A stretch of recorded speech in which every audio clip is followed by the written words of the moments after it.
एक पोर्टफोलियो जिसके अंदर आप लगा लो 1 करोड़ से ज़्यादा की उसकी पोर्टफोलियो की टोटल वैल्यू है और उसमें एक जो स्टॉक उन्होंने बड़ा पैसा लगा रखा है, मतलब बड़ा भी क्यों बोलूँगा, 6-7% लगाया है, सिर्फ 6-7 लाख रुपए एक स्टॉक में लगा रखे होंगे और जो सबसे कम इन्वेस्ट किया हुआ है वो इन्वेस्टमेंट उन्होंने करी है 25,000 की। माइक्रो कैप कंपनी थी, लेकिन आपको लग रहा था वो ग्रो करेगी और वो कंपनी डबल हो गई। हाय एवरीवन, तो आज एक बहुत ही इंपॉर्टेंट टॉपिक डिस्कस करेंगे और सबसे ज्यादा क्वेश्चन भी मेरे को यही पूछा जाता है, how to make big returns in bull run. Bull run के अंदर बड़े रिटर्न्स हम लोग किस तरीके से बना सकते हैं, बड़े प्रॉफिट्स किस तरीके से बना सकते हैं। तो ये मैं आपको डिटेल में बताऊंगा। कुछ पॉइंट्स है मेरे पास जो मैं पोर्टफोलियोज वगैरह रिव्यू करता हूँ, वहां से कुछ ऑब्जर्वेशन है मेरे पास में। तो कुछ डूज एंड डोंट्स है जो मैं चाहता हूँ कि आप उनका फोकस करो कि क्या ऐसी चीजें जो आपको नहीं करनी है अपने पोर्टफोलियो के अंदर और क्या ऐसी चीजें जो आपको करनी चाहिए। और वो सब मैं आपको रियल लाइफ एग्जांपल्स के बेसिस पे ही बताऊंगा, जो मतलब मेरे एक्सपीरियंसेस रहे हैं उसके बेसिस के ऊपर। कोई भी चीज़ मैं आपको ऐसी हवा में नहीं बताऊंगा। और जो लोग मार्केट में नए हैं, ये वीडियो उनके लिए ज़्यादा इंपॉर्टेंट है। जो लोग काफ़ी टाइम से हैं बाजार में, मैं उनके लिए ऐसी कोई रॉकेट साइंस बताने नहीं वाला हूँ। उन लोगों को डेफिनेटली कुछ चीज़ों के बारे में, मोस्टली चीज़ों के बारे में उनको पता ही होगा। तो वीडियो जो है वो सिर्फ एजुकेशनल पर्पस के लिए। इसके अंदर मैं जो स्टॉक्स के नाम वगैरह लूंगा वो सिर्फ और सिर्फ आपको समझाने के लिए है। किसी भी तरीके का रिकमेंडेशन नहीं है आप लोगों को स्टॉक्स खरीदने के लिए। सिर्फ आपको समझने के लिए वीडियो देखना है, कोई भी रिकमेंडेशन यहाँ से नहीं लेना है। तो यहाँ स्क्रीन पे देख सकते हो आप, ये निफ्टी का मैंने चार्ट लगाया है और निफ्टी के अंदर आपको फोकस ये करना है। देखो, ये निफ्टी ने कहीं अपना एक बॉटम बनाया था लास्ट ईयर, कहीं 10-12 महीने पहले, और यहाँ पे देखो ये 16,900 के लेवल्स पे था। उसके बाद में बड़ी अच्छी इसमें रैली आई, रिकवरी के साथ साथ इसमें रैली आई और अभी निफ्टी ऑल टाइम हाई के पास में है। सबसे ज्यादा पूछे जाने वाला क्वेश्चन ये है कि कौन से सेक्टर्स हैं जो अभी अच्छा परफॉर्म करेंगे, कौन से सेक्टर्स हैं जिसमें बड़े रिटर्न्स बन सकते हैं। तो देखो, इसका सिंपल आंसर ये है कि सेक्टर बायसेस आप अपने दिमाग से निकाल दो। ठीक है, कौन सा सेक्टर चलेगा और कौन सा सेक्टर नहीं चलेगा ये मार्केट में किसी को भी नहीं पता है। लोग अपना सिर्फ अनुमान लगाते हैं कि रेट कट होगा तो एनबीएफसी सबको आउट परफॉर्म कर देगा। ठीक है, आगे टेक्नोलॉजी अच्छा करेगा तो डेफिनेट टेक्नोलॉजी सेक्टर जो है वो और अच्छा करने वाला है। Chemical sector beaten down है तो हो सकता है केमिकल रिकवरी बहुत अच्छी दिखाए। रिन्यूएबल एनर्जी की बात आप सुन रहे होगे, ठीक है, गवर्नमेंट की तरफ से भी जैसे रिन्यूएबल काफी सपोर्ट किया जा रहा है तो रिन्यूएबल एनर्जी बहुत अच्छा परफॉर्म करेगा। नेट नेट कहने का मतलब ये है, आप सेक्टर बायसेस दिमाग से निकाल दो, पहली चीज। दूसरी चीज, ये वाला सेक्टर बेकार है इसको नहीं खरीदेंगे, वो वाला सेक्टर अच्छा है उसको नहीं खरीदेंगे, उस चीज को भी आप अपने दिमाग से निकाल दो। वो मैं इसीलिए कह रहा हूँ क्योंकि देखो, सेक्टर बायस जो होता है ना, वो आपके हाथ से कई बार अच्छा स्टॉक निकाल देता है और कई बार सेक्टर बायस के चक्कर में आप गलत स्टॉक भी खरीद लेते हो, महंगे वैल्यूएशन पे खरीद लेते हो। जैसे कि कुछ सेक्टर ऐसे जिनके अंदर बहुत ज्यादा रैली हो गई है, लेकिन लोगों को लग रहा है कि अभी आगे जाके और चलेंगे और लोग उन सेक्टर्स को खरीद रहे हैं।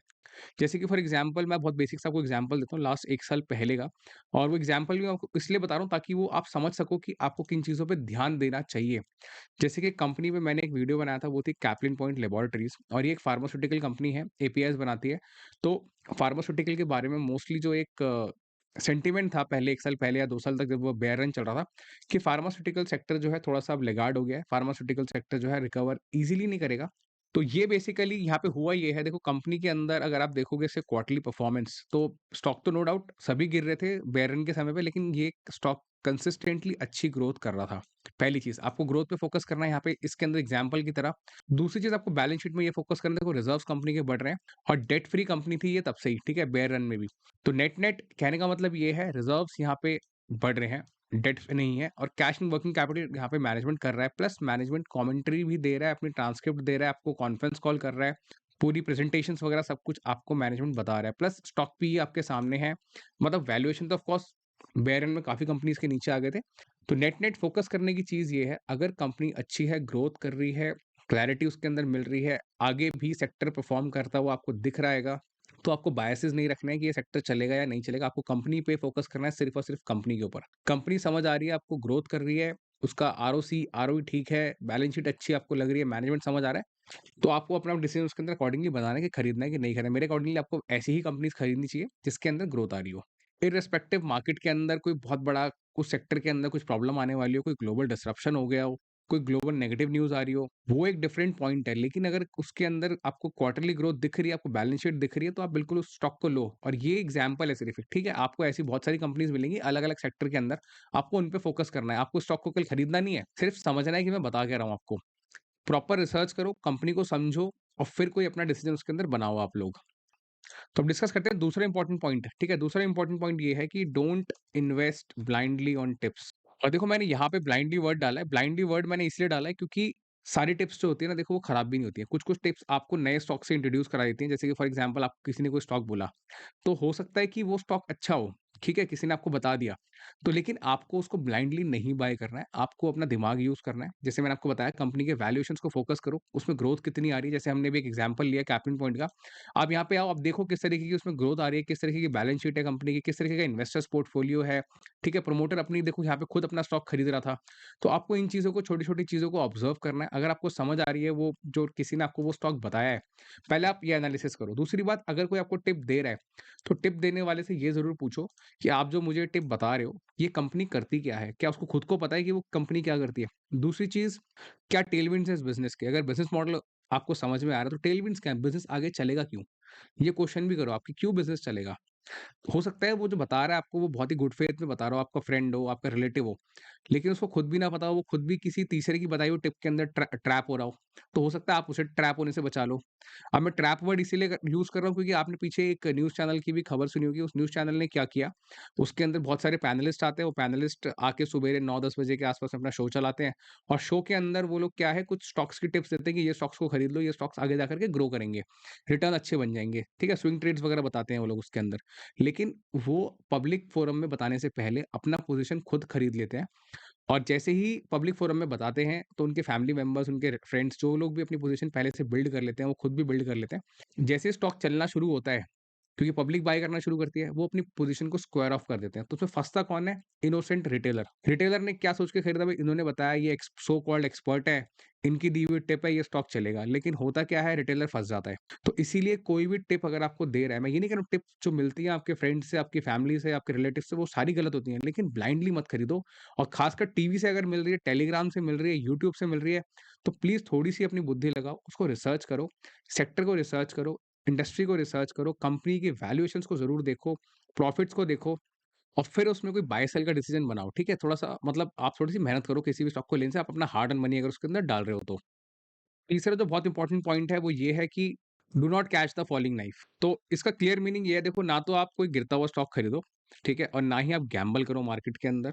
गैम्बल वर्ड इसलिए यूज़ कर रहा हूँ क्योंकि बहुत लोगों को देखो स्टॉक के बारे में नहीं पता होता है। जैसे टिप्स के अंदर टिप आपको मिल गई, आपने फटाफट जाके खरीद लिया। कुछ स्टॉक्स आपको ऐसे लगते हैं कि ये स्टॉक गिर रहा है, ये स्टॉक पहले ₹1000 का था, अभी 500 का हो गया, अभी 300 का हो गया। मैं यहाँ से खरीद लेता हूँ और कितना गिरेगा, अब तो चल जाएगा। लेकिन आप ये चीज़ उसमें ध्यान नहीं दे रहे हो कि अगर आप उस स्टॉक को खरीद रहे हो, अगर वो स्टॉक आगे चलेगा भी तो ये तो बहुत सारा टाइम ले लेगा आपका। दूसरी चीज़, अगर उसके अंदर कोई गवर्नेंस फेलियर हो गया है, फॉर एग्ज़ाम्पल यहाँ पे पेटीएम को डिस्कस कर लेते हैं, ठीक है? पेटीएम के अंदर क्या चल रहा है वो सबको पता है।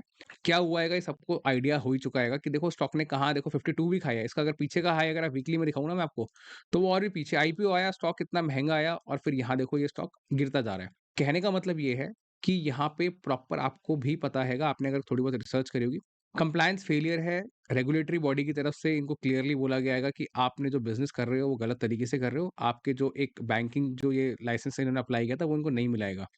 तो इस तरीके के स्टॉक्स आपको नहीं खरीदने हैं क्योंकि देखो यहाँ ना पंप एंड डंप होता है। जो लोगों का रिस्क एपेटाइट बहुत ज़्यादा होता है ना, वो लोग यहाँ पे खरीद लेते हैं।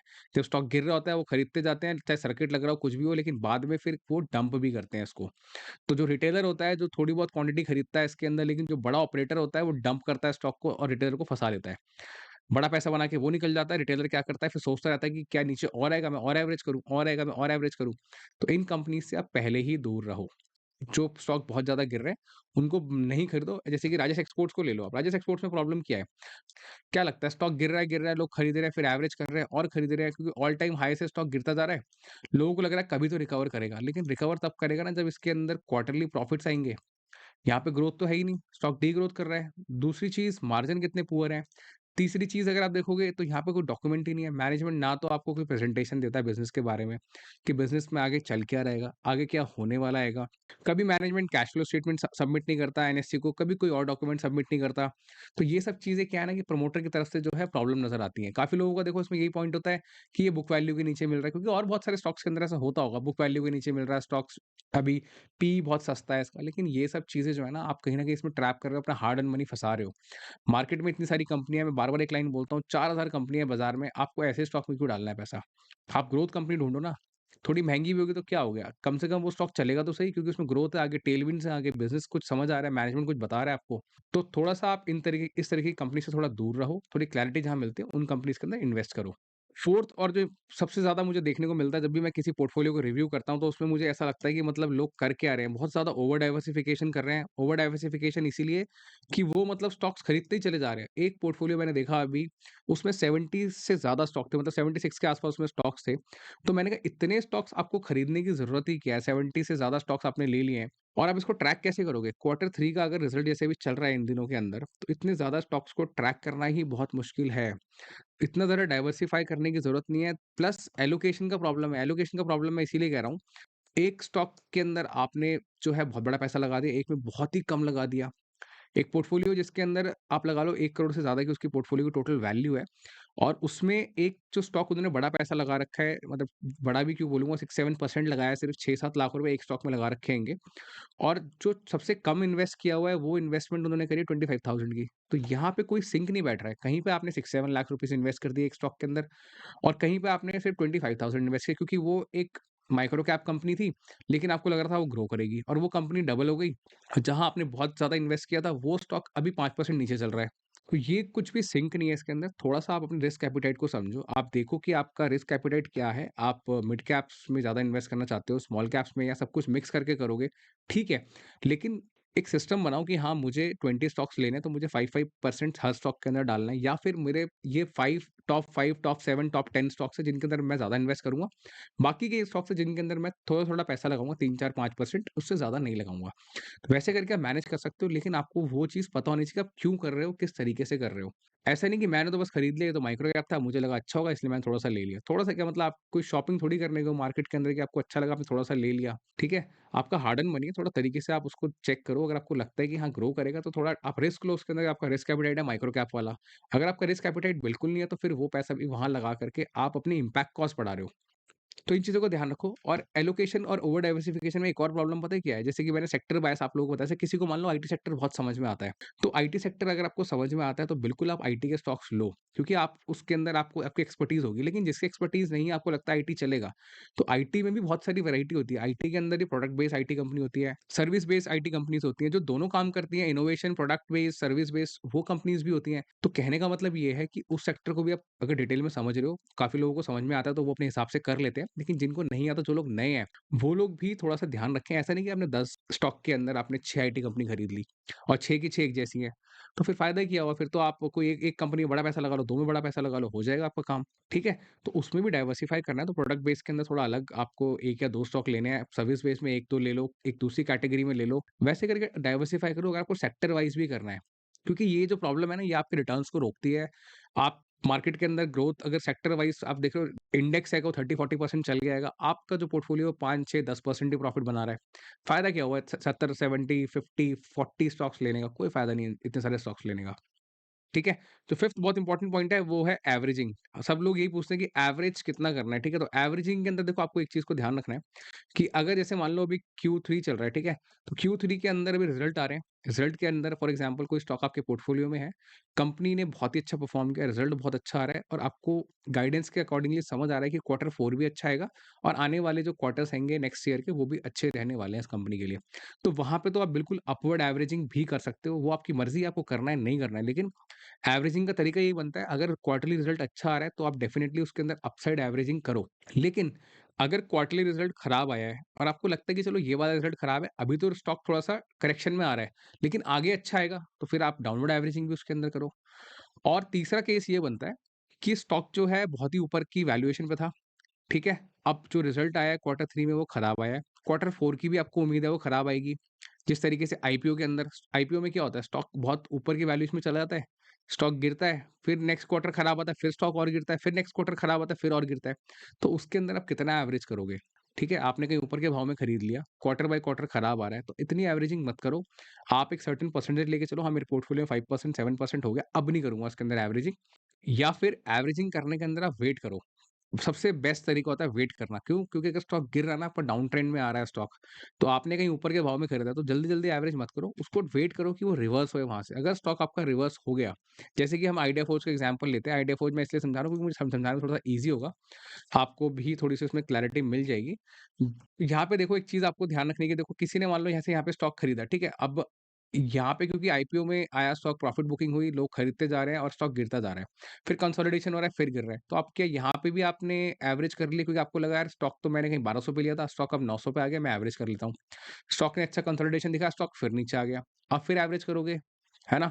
फिर स्टॉक थोड़ा-सा साइडवेज़ जाएगा, फिर थोड़ा आपको लगेगा चलना शुरू हुआ यहाँ पे, फिर मैं ले लूँ। तो ऐसे नहीं करना है। आपको क्या करना है, आपने अगर यहाँ कहीं पे खरीद लिया है, आप सीधा सिंपल तरीके से रिवर्सल का वेट करो। रिवर्सल कैसे मालूम पड़ेगा आपको?